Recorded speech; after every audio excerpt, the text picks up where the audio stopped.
महाराष्ट्रामध्ये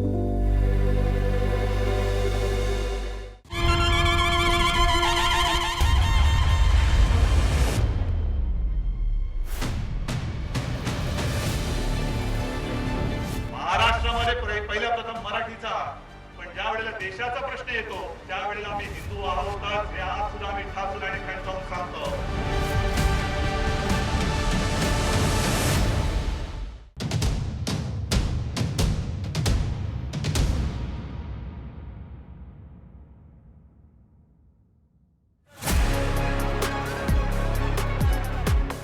अब से 2.5 साल पहले मुख्यमंत्री की जो कुर्सी छिन गई थी, उसे वापस पाने के लिए उद्धव ठाकरे एड़ी चोटी का जोर लगा रहे हैं।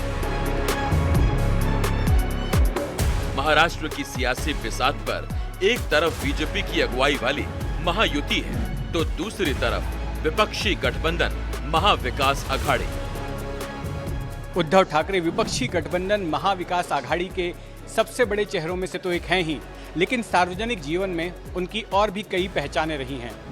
वे महाराष्ट्र के पूर्व मुख्यमंत्री हैं, एक राजनीतिक पार्टी के अध्यक्ष हैं और शिवसेना के संस्थापक बाला साहेब ठाकरे के बेटे हैं। 64 साल के उद्धव ठाकरे को राजनीति विरासत में मिली है। उनके दादा प्रबोधनकार ठाकरे महाराष्ट्र के एक बड़े बुद्धिजीवी और समाज सुधारक थे। प्रबोधनकार के बेटे बाल ठाकरे ने 60 के दशक में एक राजनीतिक पार्टी की शुरुआत की, जिसे नाम दिया गया शिवसेना। इस पार्टी का एजेंडा था मराठी मानुष के हक की लड़ाई लड़ना। बाल ठाकरे का मानना था कि दूसरे राज्यों से आए लोग स्थानीय लोगों का रोजगार छीन रहे हैं। शिवसेना ने इनके खिलाफ हिंसक आंदोलन शुरू किया। पार्टी का निशाना बने दक्षिण भारत से आए वो लोग जो बैंकों और निजी कंपनियों में बतौर क्लर्क या दूसरे पदों पर काम करते थे। शिवसैनिकों ने उनकी पिटाई शुरू कर दी। इसके बाद शिवसेना की छवि उग्र संगठन की बन गई। उसने फिर मुंबई के मिल मजदूरों के बीच अपनी पैठ बनानी शुरू कर दी। उन दिनों मुंबई की मिलों पर वामपंथी दलों की यूनियन का दबदबा था। उनको कमजोर करने के लिए राज्य की कांग्रेस सरकार ने शिवसेना को बढ़ावा देना शुरू कर दिया। मिलों में शिवसेना की यूनियनें भी बनने लगी। शिवसेना राजनीति के मैदान में उतरी और शुरुआत उसने मुंबई महानगर पालिका का चुनाव लड़कर की। आगे चलकर पार्टी ने हिंदुत्व का मुद्दा अपना लिया और बीजेपी के साथ गठबंधन करके तमाम चुनाव लड़ने लगी। अपने जन्म के 2 दशकों के भीतर ही शिवसेना महाराष्ट्र में एक सियासी ताकत बन गई थी। पार्टी की जड़ें महाराष्ट्र के अलग अलग इलाकों में फैल चुकी थी और बाला साहेब ठाकरे की छवि एक कट्टर हिंदुत्ववादी नेता की बन गई थी। 1995 से लेकर 1999 तक शिवसेना महाराष्ट्र की सत्ता में भी रही, लेकिन इस बीच बुजुर्ग हो रहे ठाकरे के सामने ये सवाल था कि आखिर उनका सियासी वारिस कौन होगा, उनके बाद शिवसेना को कौन संभालेगा। बाल ठाकरे के 3 बेटे थे। उनके सबसे बड़े बेटे बिंदु माधव फिल्म प्रोड्यूसर थे और उन्होंने नाना पाटेकर और मनीषा कोइराला को लेकर अग्नि साक्षी नाम की एक फिल्म भी बनाई थी। उनके दूसरे बेटे जयदेव भी फिल्मकार थे, लेकिन उनके साथ बाल ठाकरे की अनबन थी और वो उनसे अलग रहते थे। तीसरे और सबसे छोटे बेटे थे उद्धव ठाकरे, जिन्हें की वाइल्ड लाइफ फोटोग्राफी का शौक है, लेकिन वो साथ साथ राजनीति में भी दिलचस्पी रखते थे। उद्धव ने जे स्कूल ऑफ आर्ट से फोटोग्राफी की पढ़ाई की। बाल ठाकरे उद्धव को ही अपना सियासी वारिस बनाना चाहते थे, लेकिन एक दिक्कत थी। बाल ठाकरे के भतीजे राज ठाकरे भी राजनीति में दिलचस्पी रखते थे। राज शिवसेना की छात्र इकाई भारतीय विद्यार्थी सेना के प्रमुख थे। आक्रामकता और शक्ल सूरत में राज ठाकरे बिल्कुल बाल ठाकरे की तरह ही थे। दूसरी तरफ उद्धव एकदम नरम मिजाज और शर्मीले माने जाते थे। राज को जहां शानो शौकत और चमक दमक वाली जिंदगी पसंद थी, तो वहीं उद्धव की इमेज एक सादगी पसंद शख्स की थी। सियासी हलकों में माना जाता रहा था कि बाल ठाकरे के बाद शिवसेना चलाने के हकदार राज ठाकरे ही हैं। ठाकरे के रहते ही शिवसेना उद्धव और राज के दो गुटों में बटी नजर आने लगी थी। दोनों का जो है वो एक साथ दोनों की राह निकली और उन्हीं दिनों वो विष जो राजनीति होती है वो विष साथ लेके चलती है। तो उन दिनों मैं इसका भी साक्षी हूँ कि वहीं से दोनों दिन भर साथ रहते थे। दोनों की पत्नियों को तब रुचि नहीं थी राजनीति में, दोनों साथ शॉपिंग करते घूम रही थी और हम उनको देख रहे थे। भाइयों की तरह दोनों साथ थे और यहाँ बम्बई में खबरें छप रही थी कि कितना विवाद है दोनों में। तो विश्व वहीं से बोना। शिवसेना में जो सत्ता में उस समय सत्ता थी, शिवसेना के मुख्यमंत्री थे, मंत्री थे, उन लोगों ने शुरुआत से ही इस रिश्ते में विष डाल दिया। ठाकरे परिवार में विष बोने का काम उस समय की सत्ता ने किया। सत्ता ना रही होती तो विष ना होता, ये साथ होते शायद। ये विष फिर फैलता चला गया, बढ़ता चला गया। एक ऐसा समय आया कि राज ठाकरे को बारी बारी अपनी पार्टी छोड़नी पड़ी। ये मेरे बहुत ही फेवरेट कैमराज है, हैसलब्लड। बहुत कम लोग जानते हैं, फोटोग्राफी में बहुत अच्छे फोटोग्राफर हैं तो दुनिया जानती है आज, लेकिन वो बहुत बड़े संगीत मर्मज्ञ हैं, ये बहुत कम लोगों को पता होगा। संगीत है, आर्ट है ना, कला के जो भी फॉर्मेट हैं उसमें वो उनका ध्यान ज़्यादा उसी तरफ रहा। आज भी उनके विरोधी तक, उनका परम विरोधी भी ये नहीं कह सकता कि ये बदमाश आदमी है, ये बात आरोप लगा ही नहीं सकता। आज उनके विरोधी भी आज भी उनको जेंटलमैन पॉलिटिशियन कहते हैं।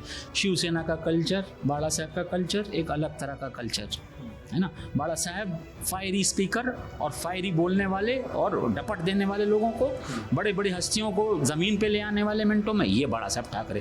उनका पुत्र हट करके।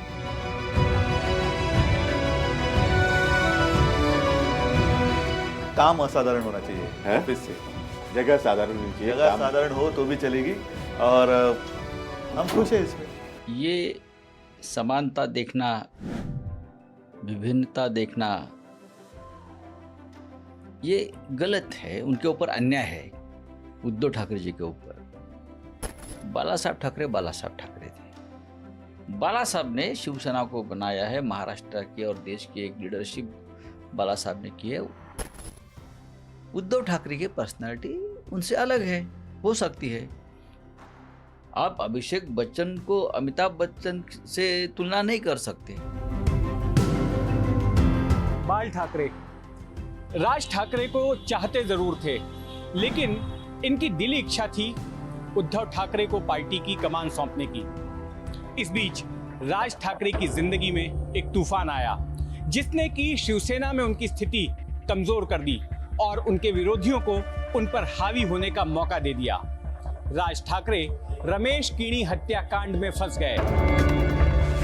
23 जुलाई 1996 को रमेश कीणी नाम के एक फोटोग्राफर का पुणे के एक सिनेमा हॉल में शव मिला। उनकी पत्नी शीला ने आरोप लगाया कि रमेश कीणी की हत्या की गई है और इसके लिए राज ठाकरे जिम्मेदार हैं।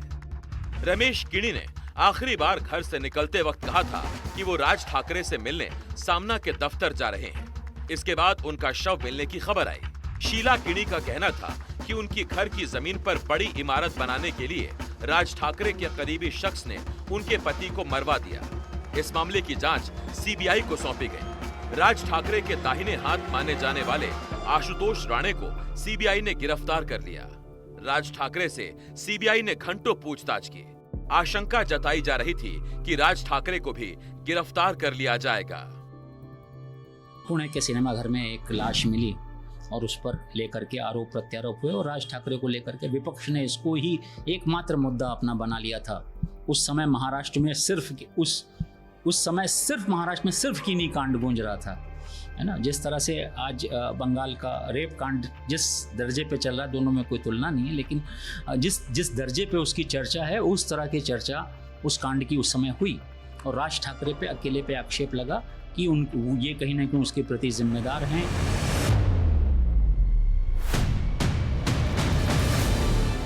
राज ठाकरे रमेश कीणी मामले में गिरफ्तारी से तो बच गए, लेकिन इसके बाद से उनको शिवसेना में दरकिनार किया जाने लगा। राज ठाकरे को लो प्रोफाइल रहने के लिए कहा गया।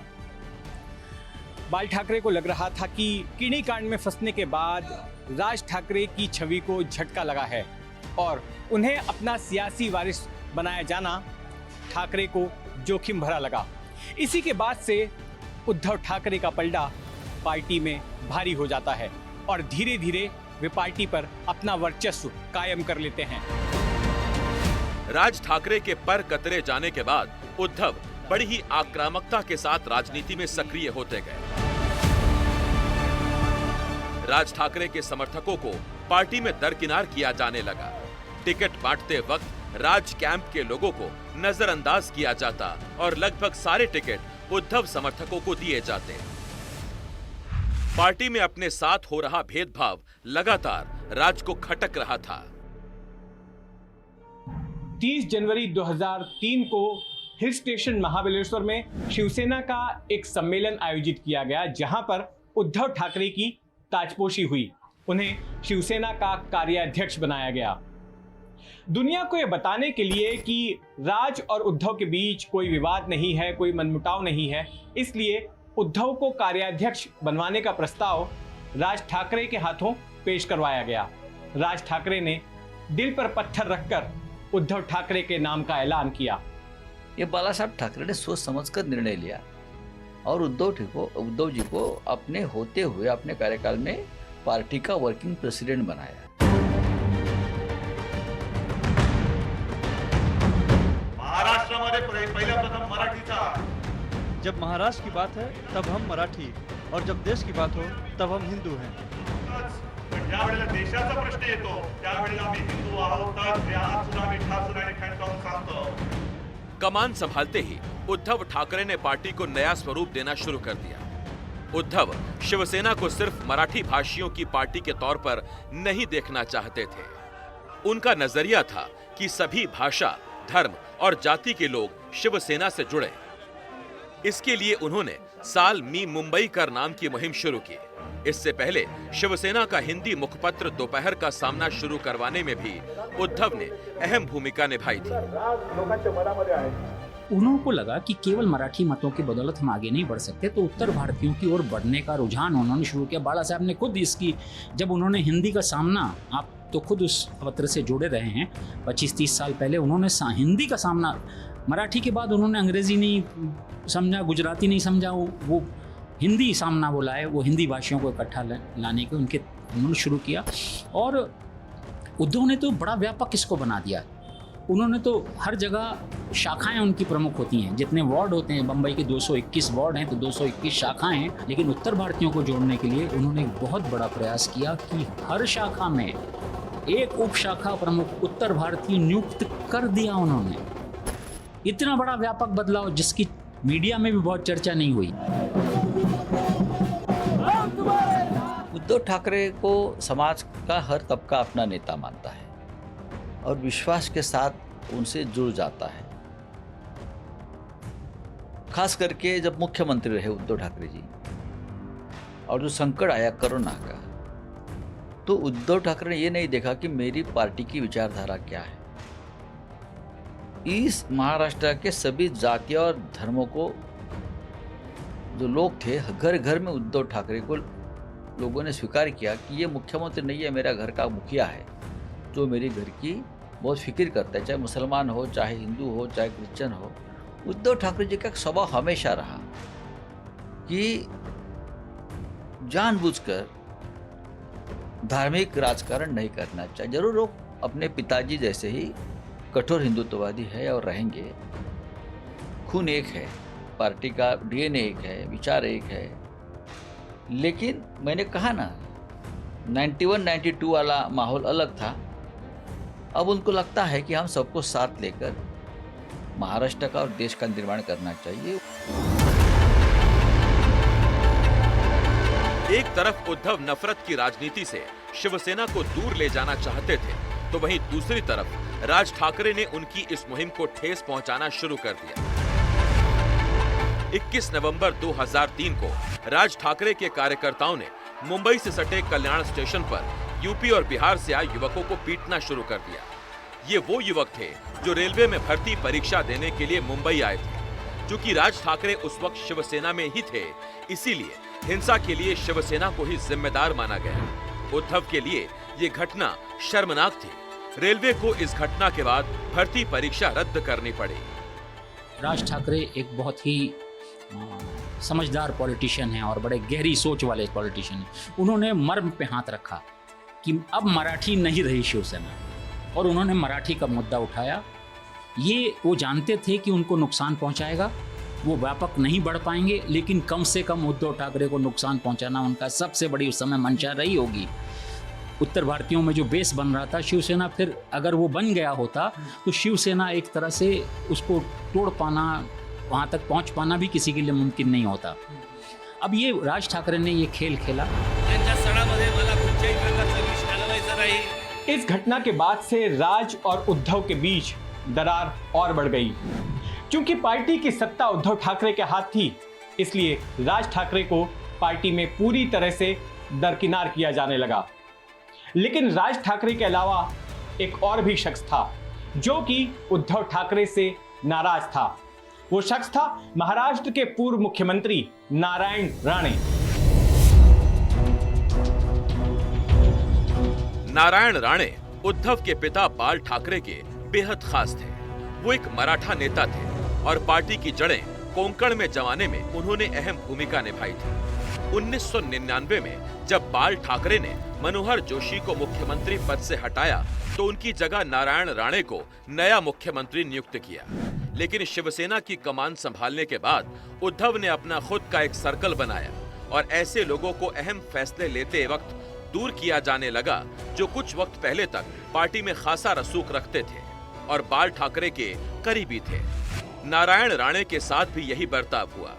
2004 में हुए लोकसभा और विधानसभा चुनाव के लिए टिकट बांटते वक्त नारायण राणे की एक न चली।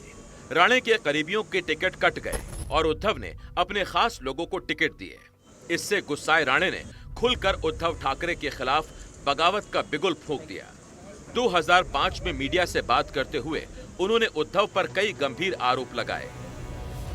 राणे ने कहा कि उद्धव के नेतृत्व में शिवसेना ने अपनी चमक खो दी है। राणे के निशाने पर उद्धव के सचिव मिलिंद नार्वेकर भी थे। राणे ने आरोप लगाया कि नार्वेकर और उद्धव मिलकर उनके खिलाफ साजिश रच रहे थे और नार्वेकर लोगों को उद्धव से मिलने नहीं देते। इसके बाद राणे को शिवसेना से निकाल दिया गया और वो कांग्रेस में चले गए। बाला साहेब ठाकरे जब तक थे तब तक शिवसेना छोड़ने की कोई हिम्मत नहीं करता था।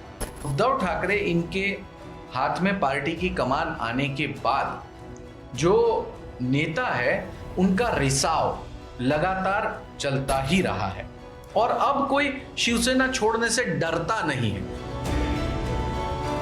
राणे के बाद राज ठाकरे ने भी पार्टी से बगावत कर दी और शिवसेना छोड़ दी। इसके बाद उन्होंने अपनी नई पार्टी की स्थापना की जिसका नाम दिया महाराष्ट्र नवनिर्माण सेना।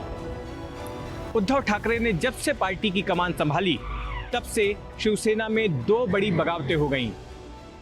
हालांकि नारायण राणे के पार्टी छोड़ने से शिवसेना को उतना नुकसान नहीं हुआ जितना कि राज ठाकरे की ओर से नई पार्टी बनाए जाने से। दोनों भाइयों के बीच पहला बड़ा मुकाबला साल 2009 के विधानसभा चुनाव में हुआ। राज ठाकरे उस चुनाव में मराठीवाद का मुद्दा लेकर उतरे। अपनी चुनावी मुहिम के दौरान वो ये प्रचारित करते रहे कि शिवसेना भूमिपुत्रों के मुद्दे से विमुख हो गई है। चुनाव से एक साल पहले महाराष्ट्र के कई इलाकों में उत्तर भारतीय विरोधी दंगे भी हुए जिनमें एमएनएस कार्यकर्ताओं ने यूपी बिहार से आए लोगों के साथ मारपीट की। राज ठाकरे की आक्रामकता देखकर सियासी पंडित कहने लगे कि शिवसेना का अस्तित्व खतरे में है और एमएनएस ही नई शिवसेना है। हालांकि उन चुनावों में राज ठाकरे की पार्टी को महज 13 सीटें ही मिल पाई, लेकिन उसने मराठी वोट काटकर शिवसेना का खासा नुकसान किया। कई सीटों पर एमएनएस की वजह से शिवसेना उम्मीदवार हार गए और शिवसेना का फिर एक बार सत्ता में लौटने का मिशन पूरा न हो सका। महाराष्ट्र में फिर एक बार कांग्रेस एनसीपी की गठबंधन सरकार बन गई। एमएनएस से मिली चुनौती के बावजूद उद्धव ठाकरे मुंबई महानगर पालिका पर शिवसेना का कब्जा बरकरार रखने में कामयाब रहे। उद्धव के नेतृत्व में ही शिवसेना ने 2007, 2012 और 2017 का बीएमसी चुनाव लड़ा और जीते भी। इन जीतों ने शिवसेना में उद्धव की पैठ और बढ़ा दी। ये जीतें उद्धव ठाकरे की ओर से ऐसे लोगों के प्रति जवाब मानी गई जो कि ये कह रहे थे कि उद्धव में पार्टी चलाने के गुण नहीं हैं और उनकी अगुवाई में शिवसेना खत्म हो जाएगी। 80 के दशक से शिवसेना बीजेपी के साथ गठबंधन करके हर चुनाव लड़ती आई थी, लेकिन उद्धव के हाथ पार्टी की कमान आने के बाद बीजेपी के साथ भी शिवसेना के रिश्तों में बदलाव हुआ। बीजेपी नेता प्रमोद महाजन के साथ बाल ठाकरे की खासी जमती थी और महाजन ने ही दोनों पार्टियों के बीच गठबंधन कराया था, लेकिन उद्धव प्रमोद महाजन को शक की नजर से देखते थे। उद्धव को लगता था कि महाजन अपने प्रति बाल ठाकरे के भरोसे का गलत इस्तेमाल कर रहे हैं। अगर बाल ठाकरे किसी बात को लेकर बीजेपी से नाराज होते तो महाजन तुरंत दिल्ली से अटल बिहारी वाजपेयी या फिर लाल कृष्ण आडवाणी को उनके निवास मातोश्री पर बुलवाकर उन्हें शांत करवा देते। उद्धव की सहमति से ही पार्टी के हिंदी मुखपत्र दोपहर का सामना में प्रमोद महाजन के खिलाफ लेखों की श्रृंखला छापी गई थी। 2006 में प्रमोद महाजन की हत्या के बाद से शिवसेना और बीजेपी के रिश्ते बिगड़ते गए। दोनों के बीच कड़वाहट इस हद तक बढ़ गई कि साल 2014 के विधानसभा चुनाव के वक्त उद्धव ठाकरे ने बीजेपी से गठबंधन तोड़ दिया और दोनों पार्टियों ने अलग अलग चुनाव लड़ा। जब प्रमोद महाजन और गोपीनाथ मुंडे इनकी इस पूरे के पूरे सेंटर स्टेज में से एग्जिट हो गई, एक तरफ बाला साहेब ठाकरे उनका निधन हुआ, दूसरी तरफ और उद्धव ठाकरे के हाथ में पूर्ण रूप से कमान आई और दिल्ली की कमान नरेंद्र मोदी और अमित शाह इनके हाथ में आई। मामला तब से बिचकना शुरू हुआ। ब्रिजिंग करने वाला कोई नहीं था और जो स्टेट में शिवसेना 1 नंबर और बीजेपी 2 नंबर थी वो पूरी तरह से पलट गया। अब बीजेपी स्टेट में भी 1 नंबर और शिवसेना 2 नंबर और केंद्र में भी बीजेपी 1 नंबर। ऐसे में शिवसेना की स्थिति जो थी वो एक पॉलिटिकल कैनवास पे लगातार कम होती जा रही थी और ये बात नागवार गुजरी उद्धव ठाकरे को और कहीं ना कहीं दोनों पार्टियों के नेता के बीच में ब्रिजिंग करने वाले किसी बड़े नेता की अनुपस्थिति के चलते ये समस्या लगातार बढ़ती चली गई। विधानसभा चुनाव नतीजे आने के बाद बीजेपी सबसे बड़ी पार्टी बनकर उभरी, लेकिन विधानसभा में उसके पास बहुमत नहीं था। ऐसे में शरद पवार की पार्टी एनसीपी के परोक्ष समर्थन की मदद से बीजेपी ने सरकार बना ली और बाद में शिवसेना भी सरकार में शामिल हो गई। शिवसेना सरकार में तो शामिल हो गई, लेकिन दोनों पार्टियों के बीच कड़वाहट बरकरार रही। उद्धव ठाकरे आए दिन बीजेपी के खिलाफ बयान देते और सामना में लगभग रोजाना बीजेपी पर निशाना साधा जाता। शिवसेना के मंत्री धमकी देते कि वो इस्तीफा अपनी जेब में रखकर घूम रहे हैं, कभी भी सरकार छोड़ सकते हैं। साल 2017 के बीएमसी चुनाव दोनों पार्टियों ने अलग अलग लड़े। अब बीएमसी ये उद्धव ठाकरे यानी कि बाला साहेब ठाकरे वाली शिवसेना का हार्ट है, ये मान लीजिए। अगर मुंबई शहर उनके पास से निकल गया तो उनकी जान ही निकल गई, ये बात पक्की है। और जब यहां पे दोनों एकदम बराबर में आके खड़े हो गए, वो भी अलग अलग चुनाव लड़ने के बाद, तो ये इतनी बड़ी खतरे की घंटी थी उद्धव ठाकरे इनके लिए कि सेंटर में तो हम छोटे भाई हैं ही, स्टेट में तो हम छोटे भाई बन ही गए, अब तो मुंबई महानगर पालिका में भी हम दोनों इक्वल अप पे आके खड़े हो गए और एक परिस्थिति ऐसी बन गई थी कि बीजेपी का मेयर बनेगा। लेकिन जैसे तैसे करके उन्होंने देवेंद्र फडणवीस ने समझा दिया और अपना मेयर जो था वो निर्दलीय और अन्य पार्टी के कॉर्पोरेटरों के माध्यम से बना के शिवसेना ने बैठा दिया। और उस समय उद्धव ठाकरे इन्हें बिल्कुल ठीक समझ में आ चुका था कि उनका आसन पूरी तरह से हिल चुका है, इनके साथ अब ज्यादा समय तक रहना इसका मतलब यह है कि अपना अस्तित्व ही गंवा देना। आखिर उद्धव ठाकरे के साथ रिश्ते सुधारने के लिए बीजेपी के केंद्रीय नेतृत्व को सामने आना पड़ा। 2019 के लोकसभा चुनाव से पहले अमित शाह ने मातोश्री जाकर उद्धव ठाकरे से मुलाकात की और दोनों पार्टियों के बीच चुनाव पूर्व गठबंधन कराया। इसके बाद उद्धव ठाकरे वाराणसी से नरेंद्र मोदी की उम्मीदवारी का पर्चा भरवाने के लिए उनके साथ गए। बीजेपी के खिलाफ शिवसेना नेताओं की बयानबाजी और सामना में संपादकीय आने बंद हो गए। दोनों पार्टियों ने लोकसभा और फिर विधानसभा चुनाव एक साथ लड़ा। अक्टूबर 2019 में जब विधानसभा चुनाव के नतीजे आए तो बहुमत शिवसेना बीजेपी गठबंधन को मिला, यानी कि राज्य में फिर से एक बार भगवा सरकार आने का रास्ता साफ हो चुका था। लेकिन इस बीच एक पेंच फंस गया। उद्धव ठाकरे ने शर्त रख दी कि मुख्यमंत्री शिवसेना का होना चाहिए। ठाकरे ने अमित शाह के मुंबई दौरे का हवाला दिया और कहा कि उनसे वादा किया गया था कि दोनों पार्टियों के बीच मंत्रालयों का बंटवारा 50-50% का होगा और मुख्यमंत्री पद 2.5 साल के लिए दोनों पार्टियों को मिलेगा। बीजेपी की ओर से कहा गया कि उद्धव झूठ बोल रहे हैं और ऐसा कोई वादा नहीं किया गया। उद्धव की बीजेपी से तकरार का फायदा एनसीपी प्रमुख शरद पवार ने उठाया।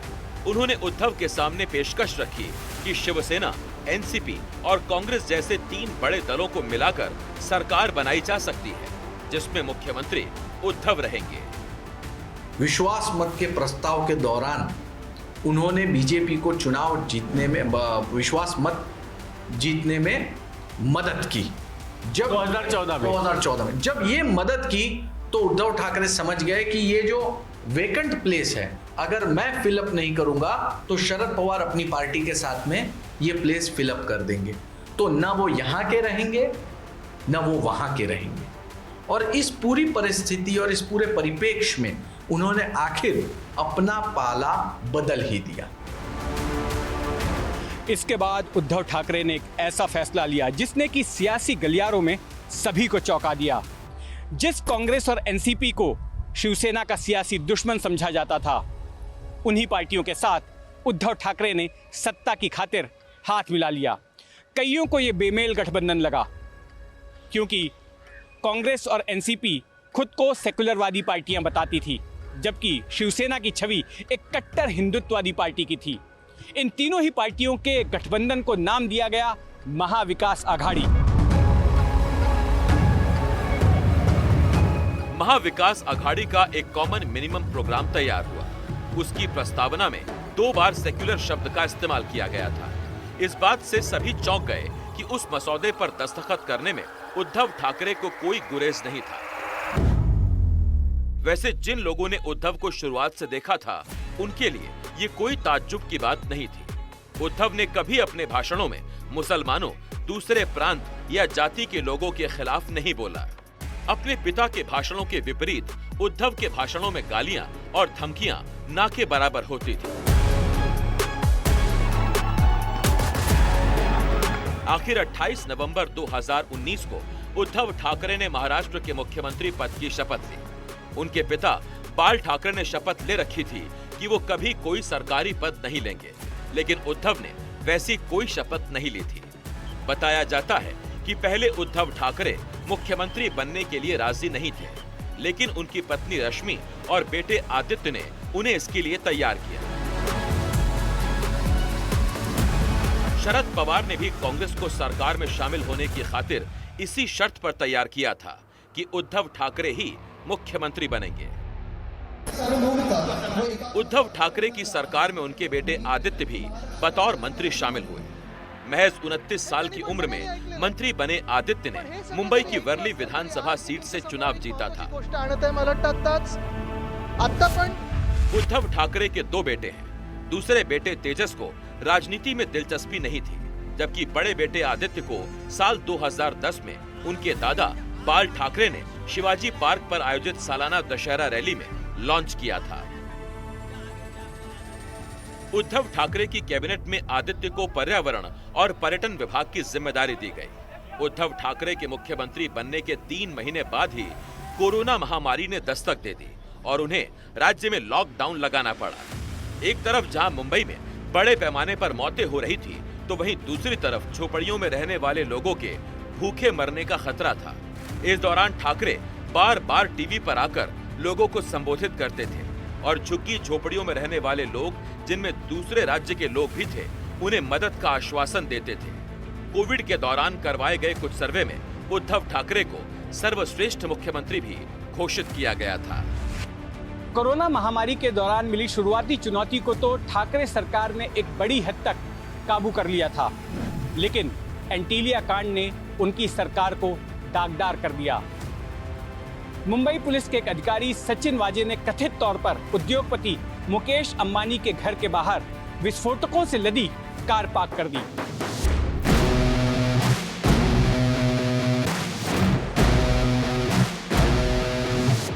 एनआईए ने मामले की जांच शुरू करने पर आरोप लगाया कि ऐसा उसने अंबानी से वसूली के लिए किया था। वाजे अपनी नियुक्ति से पहले बीते 16 साल से एक दूसरे मामले में निलंबित चल रहा था और उसने शिवसेना की सदस्यता ले ली थी।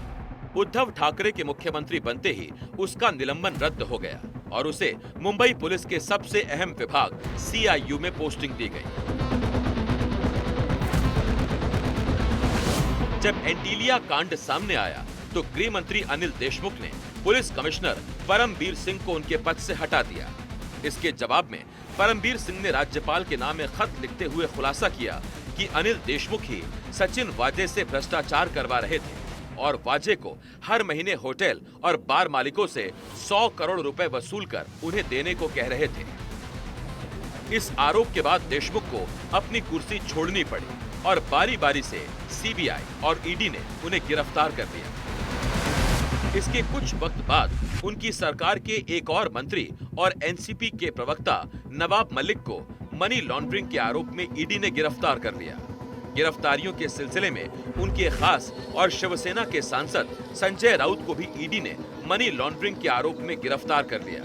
उद्धव ठाकरे ने आरोप लगाया कि ये केंद्र सरकार की ओर से जांच एजेंसियों का दुरुपयोग करके उन पर दबाव बनाने की कोशिश है। जून 2020 में अभिनेता सुशांत सिंह राजपूत की आत्महत्या के मामले में भी ठाकरे सरकार संदेह के घेरे में आई। बीजेपी ने आरोप लगाया कि सुशांत सिंह राजपूत ने आत्महत्या नहीं की है, बल्कि उनकी हत्या की गई है। बीजेपी की ओर से यह भी आरोप था कि इस हत्या में ठाकरे सरकार के एक मंत्री का हाथ है। इस सिलसिले में जब बिहार पुलिस ने मामला दर्ज करके जांच शुरू की तो मुंबई आई बिहार पुलिस की टीम के साथ असहयोग किया गया। जब पटना पुलिस के SP मुंबई पहुंचे तो कोरोना महामारी का बहाना बनाकर शिवसेना नियंत्रित BMC ने उन्हें गेस्ट हाउस में ही कैद कर लिया।